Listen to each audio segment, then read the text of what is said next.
Hi there, Mr. Secretary and Secretary General. Thanks for doing this. Mr. Secretary, you started the press conference speaking about the tragic earthquake in Turkey and Syria, and actually that's my question is relevant to that. Specifically, as you know, there's one border crossing in the northwest of Syria, which is damaged by the earthquake, and there are no other crossings, and so obviously it's going to be difficult to get the aid there. And you also said that you were adamant in saying that all U.S. aid would go through local NGOs, U.S.-funded local NGOs. And so my question is this, I was wondering if the administration has had any contact at any level with the Syrian government, and if there were a request through the Syrian government, would the U.S. and the administration accede to that request to coordinate aid for the Syrian people? And a question for the Secretary General, since Turkey is obviously a NATO member, could you provide us some detail on what NATO is actually doing to help with the recovery efforts in Turkey? And also, tragically, with this tragedy in any way help to ease tensions with Turkey on the relevant issues that you mentioned on your agenda? Thank you very much. No, thank you very much. With regard to Syria, I'm not aware of any contacts between the United States government and the Syrian government in recent days since the earthquake. But here's what we've been doing.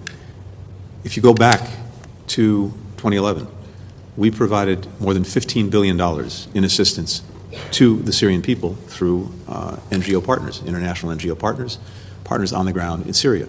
We're a leading provider of humanitarian assistance to Syria, to the Syrian people, not to the government. And working through these partners, we've tried to make sure that the assistance gets to where it's needed. And that's the people who are affected by the horrific war that Assad has waged on his own people since 2011. And now, in the case of the earthquake, to people affected by the earthquake.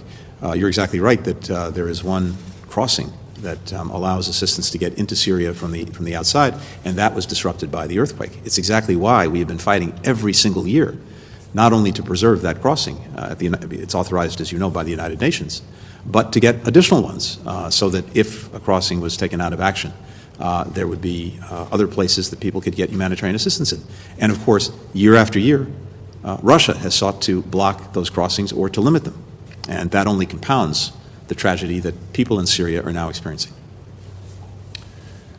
Just a couple of hours after the earthquake, we sent out a call from the NATO headquarters to all NATO allies to provide immediate support to help Turkey with the consequences of the devastating earthquake. And I welcome that allies have stepped up and are now providing different types of support. Of course, the US, as Secretary Blinken mentioned, has already provided a lot of support, but also other allies are stepping up, and that's the continued message from NATO, is that we should support Turkey, a valued and important NATO ally, where we see human suffering and the devastating consequences of the earthquake.